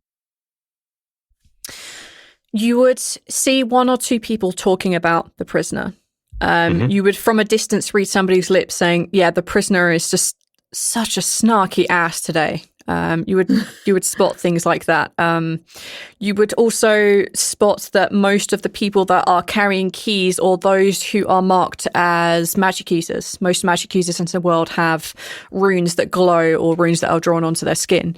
You notice that a majority of those that are wearing guard uniforms and the ones that have these runes are all congregating to that larger cavern towards the back. I guess you can't really see into it very well, but you are aware just from like the way the shadows and the light moves in there, this is much bigger than the one that you're in. There are a lot of workers going in and out. You would observe there are a lot of people coming in and out with wheelbarrows of either rubble going out or like soft sand and dirt going in. You would notice digging that. Something out. There's no way of sneaking in. If one's going to have to do it, one's going to have to brazen it out, basically, isn't it? So walking in as if we plan to be there. Well, that is one option. When the three of you convene again, the three of you looking around would pick up there are actually ways that you could get through kind of at the top of this cavern. So many of these rooms are built at different levels around the edge. And if you got yourself high enough up one of these ledges, you might be able to sneak through one of the openings that's kind of above the cavern where most of the other people are. You could possibly sneak through that way, but that would require a lot of strength, a lot of dexterity, Can't imagine anybody around here's got that kind of thing. A fair degree of luck. It would be difficult, but you wouldn't. Do we feel lucky? Like you have like two major It might just be options. easier to brazen it out, though. You know, like we behave like we're supposed to be there. Yeah. Can we see any kind of pattern in the guards going in and out? Because we've identified a place where the guards are sort of congregating, Actually, right? Yes, you could. You could spend some time here if you're not rushing this, if you're being patient. You could definitely spot a pattern in the guards that come in and go and how often that happens. The workers seem to be pretty random. It's just whenever it's full or whenever the next load of dirt arrives. That seems to be fairly random. But the changing of the guards, like changing out who's what and where, seems to be every 4 or so hours. Okay, I don't think we wait quite that long, but you might just. I'll give that to you. Eventually, you'll see someone say, "Well, I'll see you in 4 hours, buddy." I can take that. That's totally fine. Because just skulking around for like 5 hours seems a bit much, maybe. But yes, I mean, I've come back to the room and report partially, and maybe gone for another scout around. But I can't imagine. I can imagine possibly spending an hour maximum doing the scouting. Yeah, in that case, like you're more likely to notice someone saying, I'll see you in 4 hours, and I can't believe I have to be in there with him for 4 hours, like, or I can't believe I'm digging for 4 hours. Great. Like, you could pick those things up. Like, okay, you see it more than once, you suspect it's a thing. Okay. All right. As part of this, so I can see these higher level passageways you said where, that could be possibly achieved through a combination of climbing and stealth, potentially if I need to go that way. Yeah, like if you spend like a little bit of time looking at that, like you would be able to possibly figure out a safer route for yourselves. Maybe for you more than the other two. I was about to say me more than the other. Figure something out, yeah. I still think the best way is just to brazen it in like we're supposed to be there, to be honest. Because we don't... Any key phrases I picked up that might, other than, here to deal with him or here to probably do some digging is probably the easier one to deal with. Is it guards doing the digging? Is some of them as well? Or it's kind of, it looks like a mixture. Like, okay. Like some of them are just basic workers who they only do digging stuff, but the guards seem to be a mixture of the both. Okay, so we can go in dressed as guards and just, Yeah.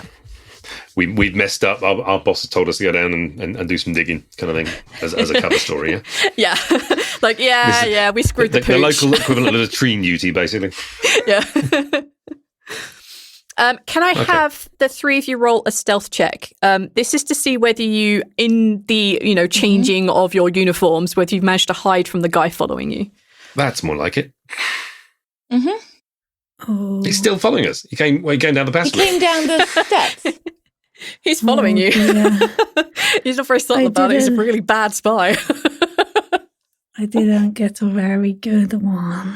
No, but you rolled perception, Sarah. We were supposed to roll stealth, no? That's fine. So redo that, and it'll look better. Sneaky. No, it didn't. Oops. Okay, Karin, Ilmari, how did you do? You spotted 4. Okay, 25. Assault? 27. And Idril. I got my eyebrows caught in my belt buckle. I got a 4. I fell out of the door. It was so embarrassing. Luckily, I breast akimbo. Sorry. Luckily for the three of you, this is a group stealth check. But so the three of you with the two of you very high numbers, you managed to somehow, as soon as Idra was like, "Oh, me eyebrows," just shove her back in the room, and nobody noticed. You see the guy that has been following you. He tied the apron around his waist, but in a slightly different way now. He looks around completely confused, looks in some of the rooms, and just scratches his head and goes back up. Maybe he didn't see you come in here. Maybe you went into the monastery and stayed in a room. He doesn't know. He's turned around and left. You are no longer being followed. Hooray! Hoorah! Oh, well done, everyone. Good stuff. Well done. Oh, I thought we'd lost him when we do went down that trapdoor thing, but okay. He kind of knew where we were going, so. Yeah. Okay. You're going to attempt to just walk up to the guards and make your way into the second cabin. Mm-hmm. Yeah, I guess we okay. are. Oh, okay. Dear. Okay. Anybody got any better ideas? No, because we needed I can strength quit for the now. other option, right? And I don't think we have that between us. It would be difficult. I'm not going to lie. So the three of you make your way towards the two guards that are kind of guarding the entrance to the second cabin. I would like the three of you to please roll deception checks. Deception. Christ. Basically, can you pull off looking like a guard? Oh, dear. Oh, Karin. Well. Sarah. Oh. No. Can I climb the secret way? As the three of you try and look your most guardish, I guess, as the three of you make your way towards the two guards, and as you kind of get to them, one of them just waves you forward, but the other one puts their arm out, and she says, I don't recognise you. Who are you? I use one of the names I picked up during my reconnaissance. Sergeant X caught us on drinking too much last night, so this is our latrine duty. We're going to have to dig. Take a deception check. Come on. How well can you pull off looking hungover? Come on. 10. Oh. It's average. It's How hard does it be to just pretend we're hungover and we're being stumbled by the Sarge? He says, praying. If your two companions pretend to look drunk also. Yes, can we help Yeah, I was going to say, somehow? you'd be more in control than I am. Okay. Oh, Drunk Helen, Oh, right. drunk Helen time. we're rolling deception as well. Yep, go for it. Yay! That's the one. Good stuff. All right, Idril, what did you I'll get? come up with the ideas, you execute it. Great. Okay. That's why you're the leader. No. 19. Okay, and Ilmari. 25. Natural 20, I believe. Natural 20. Bow, bow, bow, bow. You see the female guard who's put her arm out just look at Salt, and then she looks at the other two who look really wasted. Yeah, I look she after looks- these two most of the time, you can tell, can't you? Well, I wouldn't want to dig with a hangover. Off you go, folks. And they kind of do that mock bow Thank thing where they move their you. arm to like shoo you forward. Yeah. Lovely. Oh dear, we just scraped by there, didn't we? Yeah, you did. Good work. You find yourself fine. in a cavern. Unlike the cavern behind you, it's very obvious that parts of this cavern floor are just gone and they lead into a much deeper area. Straight ahead of you, across a kind of, let's say like a bridge of stone, you can see that there are a lot of workers. This is where the digging is taking place. You can now see people hitting the ground with pickaxes. You can also see a lot of people reaching in and grabbing some of these larger stones, using magic to help move these things onto carts. You can also see over to one side You can see people going through the dirt that arrives. They seem to be hand sifting to make sure there are no rocks, no lumps, nothing sharp. And anything it is, they just throw casually into the cavern, and you just hear it drop and crash into water. And they keep doing this. Some of this dirt is being accepted, some of it is not. You can also see to the other side, opposite where this dirt is being sorted, you can see that there are people working on building this big metallic circular object, about 20 feet diameter sort of thing.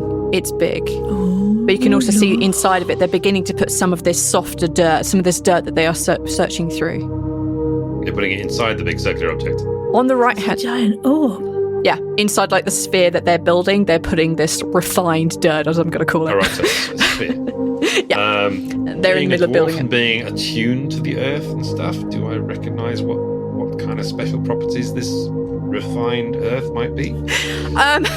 Yeah, you don't even need to roll because this is like going to be like really obvious, at least to you. They are basically taking out anything that could be considered sharp. Like, so kind of like big pieces of dirt, like it's being broken down into basically a fine powder. They're basically turning this dirt into sand. That's basically what they're doing with it. You can also tell from the digging that they've done and the way that they're structuring it, the way that they're going down into it, that this sphere that they're building that's like a 20-foot diameter will fit in that hole that they're digging. Further to the right-hand side of you, almost as you directly walk in, you can see that there are 2 guards. They're standing outside of a very hastily constructed, I want to say building's really not a room, hastily constructed room. It's been made of metal and stones. You can see that there is a door there also. Well, I guess that might be some kind of makeshift prison, anybody? Yeah. Or cell? Could be. Yeah. Okay. That could be the one. So I missed what the sphere was made of. Metal. Oh, the metal. They're building a metal sphere and they're grinding down earth into sand. Kind of. Yes. Okay. Kind of, yes. Right. They're actually grinding it down, or they're taking the smooth earth and just removing they're taking the softer stuff. Right. Anything that's kind of big, if they can grind it down into something, they will, but they often don't waste their time on it. They just chuck it into the cavern and you hear it splash into the water, which you can't see, but you can hear at least. So basically sieving lots and lots of earth to make sure that the good stuff comes out. Yes. You can also see that they are building, you can see that there are a lot of chains around that seem to be very heavy duty and they're just lying on the ground. They're clearly about to be attached to something. You can see a lot of, you know, when you go to a work site and you see someone who's clearly in charge because he's not doing the work, you see a couple of those around also. Right. There's so many people everywhere. Okay. Who do we talk to first? Well, What are we going to do? Well, either we start working and observe, or we try and get to the door with the guards in the prison. Yeah, could do. So the question is, both. One thing we need to think about before we get somewhere. Sorry, let's put this in accent. One thing we need to make sure we do before we get out of here is, if we are going to make this guy get out of here, how are we going to get him out? It's all well and good breaking into the cell, but how we get out of this place where there's lots and lots of guards? Got to come up with an idea of how quick we're getting out of here. An extra thing. Can we use magic to make another costume? Do we have to do we have to liaise with someone else here in a uniform to get theirs? I suppose that is the question. Could I use the disguise kit again on whoever we're rescuing once we've rescued that person? Not quickly. No, because it does. It does take a while. Right. Yeah. It's probably not. I'm thinking is quick physical escape. Where are we going to get? Are there any other exits that we? There must be other exits because not everyone's going to the bar, surely. Well, there's. You are correct. So the second cavern that you find yourself in, the only really physical exit is the one that you just came from, other than the one that's kind of high up. But you can also hear flowing water, which would indicate that you could probably get out down the hole. Yeah. Yes. Whether that's safe and whether you'd be stuck underwater for longer than you can hold your breath, unless you go have a look and unless you actually just do it, you're never going to know. It is a very dangerous option, but it is an option. We could just throw the ukulele and see See if we can. No, we couldn't. That's a silly idea. It doesn't play it. We could make it play itself and see and listen and see if the music. No, okay. Not the most subtle idea when it comes to. But it is actually a brilliant idea. You're not wrong. So it's something that makes sound to see how long you have to hold your breath. That does make a kind of sense. Yes, but I don't know how you would hear it the further away it got, though. Yeah. How many people are in this room, approximately? So there are 2 guards on the door. You don't know how many people are in that. We're going to call it the cell. Yeah. I will neither confirm nor deny, but basically the cell. There are 2 people outside of that. There are about 3 people working on the kind of dirt into sand equivalency. And directly ahead of you, you can see 2 people who are mining, and you can see a very stout, angry-looking dwarven woman who is clearly the foreman of what the hell is going on. Okay. I think I'm in love. Angry dwarf. Well, that's great. Fuck it. She also has a hand axe, which is clearly visible as a deterrent for people pissing her off. Okay, so 8 people. Yes. Are any of them looking at us, wondering what the heck we're doing here? I'm going to say, like, for the moment, not really. The 2 guards on the cell are kind of talking to each other. They obviously aren't. They're either not worried or they're bored or about to change shift. You're not really sure. The foreman is too busy yelling at the 2 miners that are there, telling them to work harder, faster, and use your magic. Put your back into it. That kind of thing. And the 3 people who are sifting dirt are just so concentrated on what they're doing. Like, you expect you could probably, throw a flashbang in front of them, they wouldn't notice. Like, for the moment, you are safe-ish. Okay. Still want to plan an exit. Yeah. There could be another exit from the cell. Well, no, it's I'm assuming the cell is a freestanding structure, yeah? The back of it is up against, like, the wall. So I guess you could use stone cunning. I'll allow you to use stone cunning to see if you think there would be another exit out from just like the way it's been designed. Maybe you can see like tool marks and stuff. I'll let you have that. That's the.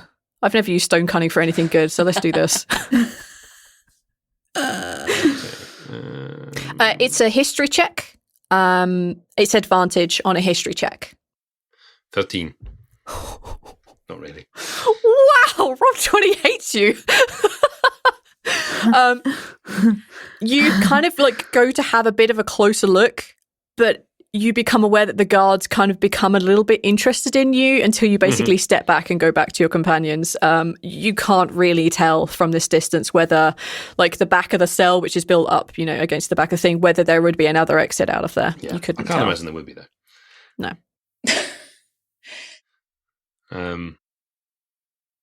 So what do we do?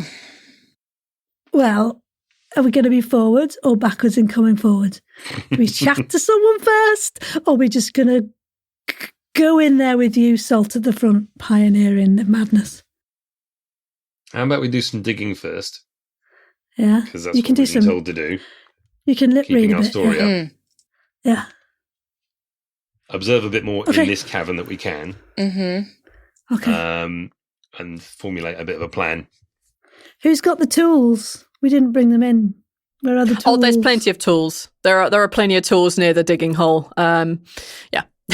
Okay, so we start digging and observe, I suppose, mostly the 2 guards at the cell and see if anything is going on there, I guess. Okay. The 3 of you are set to work. The kind of stout, angry dwarven woman is shouting orders. Like, as soon as you turn up, like, she assumes you're here to work. There's no questions. You are put to work. Those of you who are able to pick up a pickaxe and make some decent headway in this, you are straight down that hole. And that hole is currently about 30 feet. And they're still digging. It's about a 40-foot wide hole that they're digging.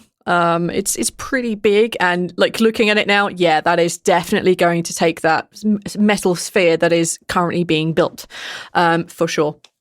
As all this is happening, those of you who are more magically inclined are ordered to use your magic to remove the rubble as it's coming out. It's boring, back-breaking work, but she doesn't seem to question why you're there. She just tells you to do it, and you do it. However, you are trying to observe the 2 guards. Can whoever thinks that they would have a good opportunity to keep an eye on this, could I have one of you roll a perception check for me, please? I'm not sure if because I'm really not strong, so I'm guessing I'm using magic somehow. Okay. Yeah, you could. One of the reasons why there are so many dwarven bards in a lot of lore is because when you're mining, having that beat is actually really good to have. Okay. So that's actually something that a bard could do legitimately in this area, is just play your instruments. Okay. Well, you set the working music. I set the working music and observe, and I'm rolling a perception, I guess. Was it perception? Yeah. Yep. Yes, please. Okay, giving it a go. 15. On a 15, you notice that the two guards they're kind of relaxed. Relax is probably not quite the word. They are exhausted. They aren't paying the most amount of attention in the world.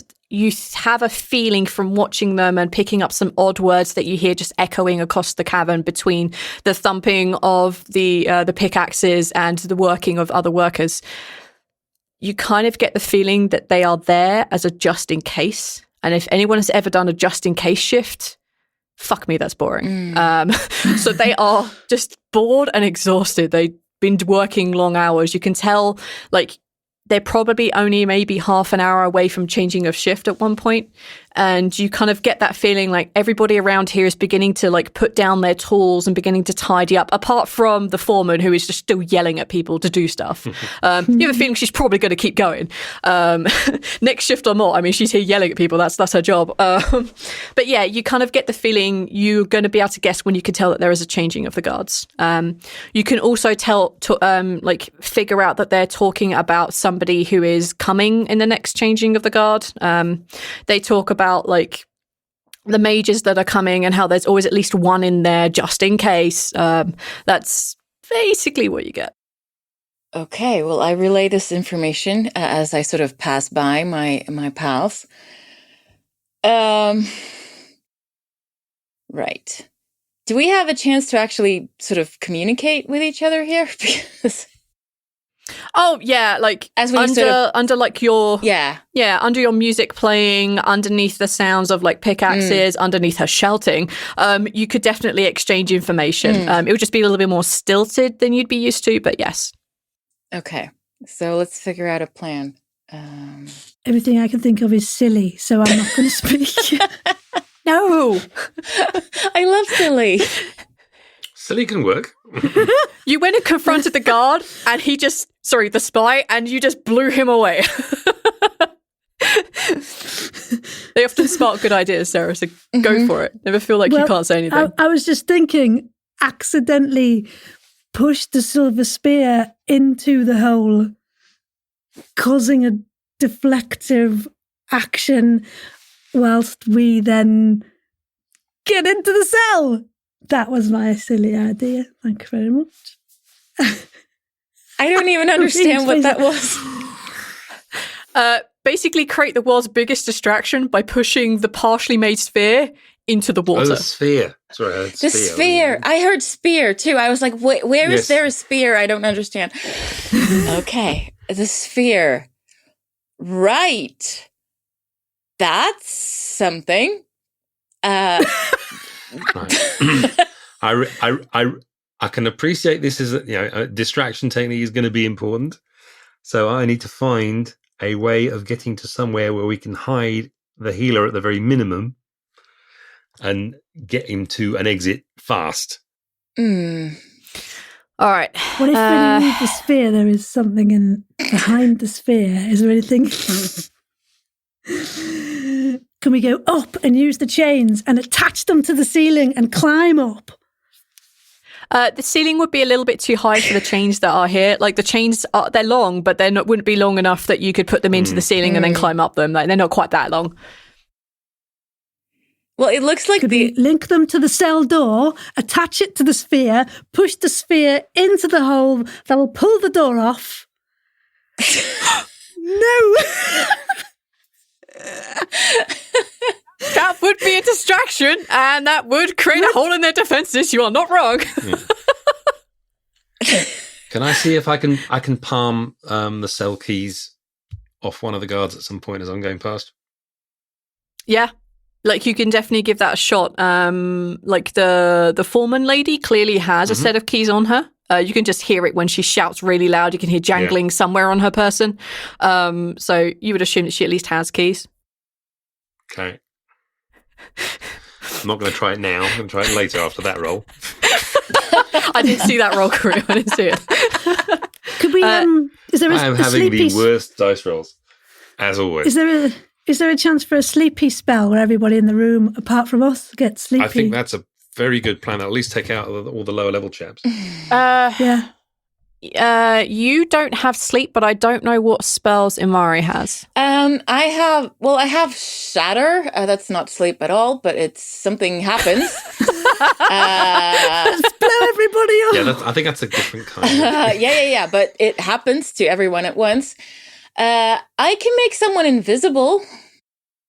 Holy shit! Yeah, that solves your "how the fuck do I get him out" problem. Yeah, yeah. I was about to say. You're right. Okay. Of course, I have hold person as well.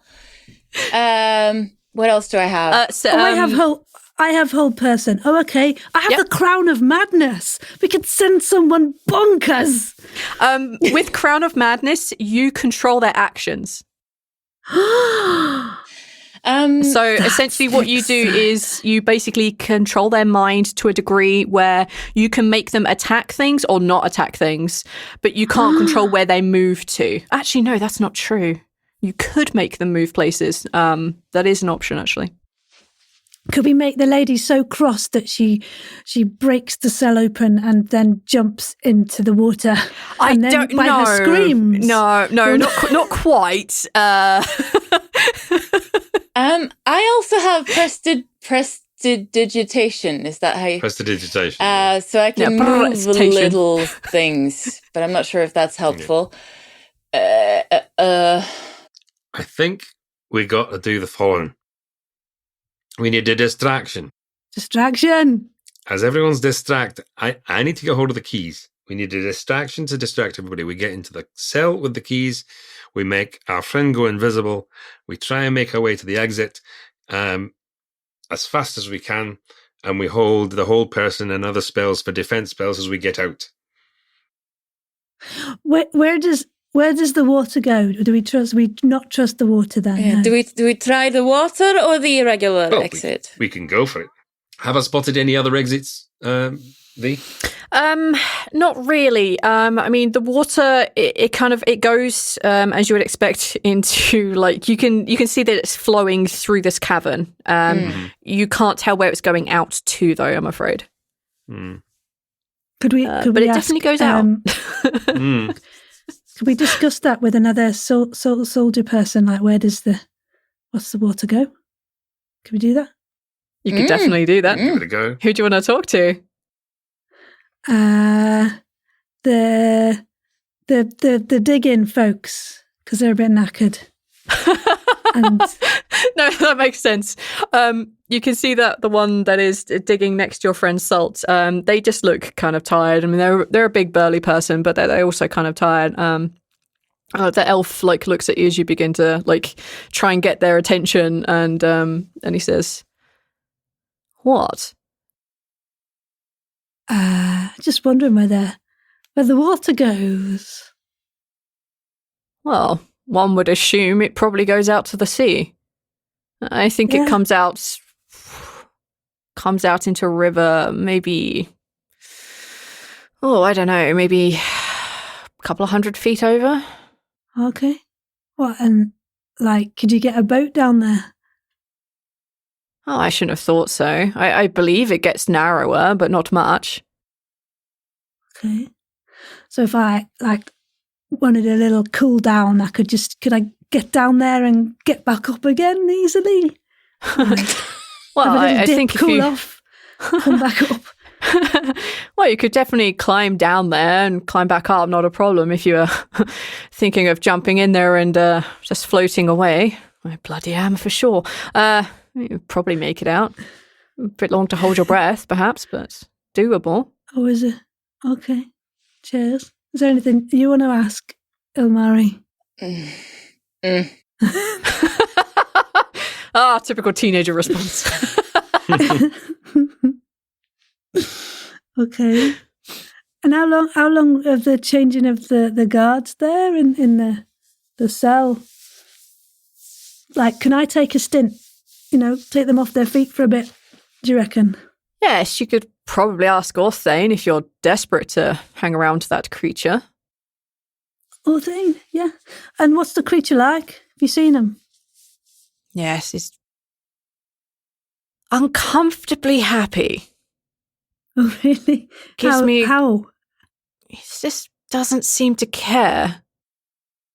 Oh? What's he said to you then? Is it a bloke or what? Yes. Have you got in there? Whatever he is. Half-elf. Male. Just... I don't know. Air of arrogance about him. Doesn't seem to care at all that he's stuck here as our prisoner. Oh, okay. And how have you seen he's happy? What does he do? Does he sing? Has he said anything fun? Oh boy, does he sing. Make me laugh. Oh. He sings the most bawdy songs, so crude. Oh, come on, give us a line. I could do with a dance.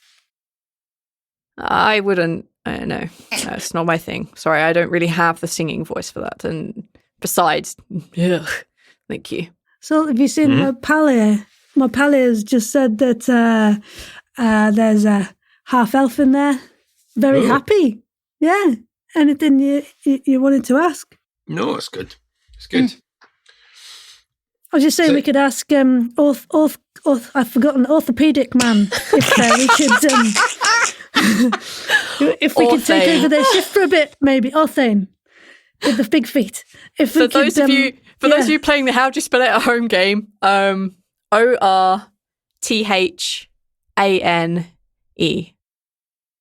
Orthane. Orthane Annie. So so we could maybe take a stint, get them off their feet for a bit. They could have a sit down. What do you think? It's worth an ask. Yeah, should we do it? Okay. So we go over and approach Orthane with a gentle air of efficiency about us and mention how as the three of you kind of like put down tools and decide to walk away, the dwarven lady's like, I'm staying. I'm staying too. Oi. Okay. You're persuaded to stay to the end of your shift. As the three of you and your two digging companions and the workers who are sorting through the dirt, etc., as all of them begin to make way out, the guards at the door stay just a little longer. And your new friend points out to one of the guards who is standing in the entryway that you came in. It's the lady that had stopped you previously. That's there. Well, good luck to you. Remember, don't listen to a word he says. He's just out to manipulate you. Oh, that's not a good thing. So No. I was getting excited for a minute. Okay. And with that, like, your companions leave. Orthane just looks at the three of you as you approach. Seriously, do you want me to speak? Oh, You've probably got more charisma than us. Oh yeah. Oh. Apart from maybe the bard, actually. Actually, the bard's probably got Yeah, lots of I charisma. do. Oh, he's sulky one. They're looking good. Warm up the Looking good, pipes. Orthane. Right, so How are you doing, Orthane? Yeah. You all right? Yeah, go for it. yeah, so can we take the shift there? Take a persuasion check. That's so bold. I love your blunt, to the Yes. point conversations with everyone. Yeah, they are. Yeah, she's so weird. I don't know what happened. Maybe I was right. So should we have a -9 charisma just from pure role playing? Okay, so It's just a style, man. I rolled a 19 on that gruff suggestion. Why? Might be a change. Why do you want that shift? All three of you? Well, I'm not going to pay you for 3 people. We only need 2 of you standing outside. You're right with that, Adriel. What you mean? You don't need me? You're right with not... Hey, you can be there, but I'm not going to pay you. Yeah. Oh, money. Yeah, that's okay. Just for, experience. I'm building up my experience. Yeah. You see them kind of like shrug their shoulders. They clearly agree.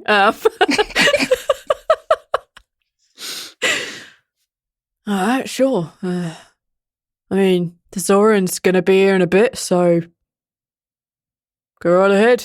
Just let her through when she turns up. Go get yourself a drink. Zoran. Right. Is that... Right. Okay. And Ilmari makes her way over to the cell thing.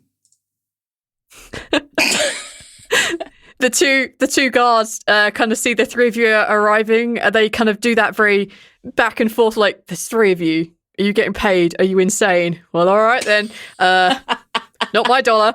Sorry, not my gold. And then the pair of them walk away. The three of you are now on guard duty outside the cell.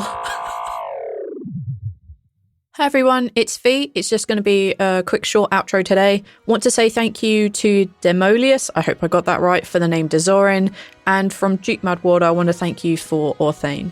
Want to say thank you to Karim, Karen, and to Sarah Golding. They're all amazing people, and we have the second part which should be coming out next week, which I will give a proper breakdown of how we ended up in the situation that we're in. Alright, thanks guys, enjoy your week, bye. Good evening, agents, and thank you for coming on such short notice. As you are aware, we at Agents of Damned must be prepared to strike before disaster can even make itself known. Arlo, do you understand your mission? Yes, ma'am. To stop the forces of destruction and calamity from ever becoming a threat to the people, we travel across the Forgotten Realms in order to keep it safe. Excellent. Safe. When are you acting?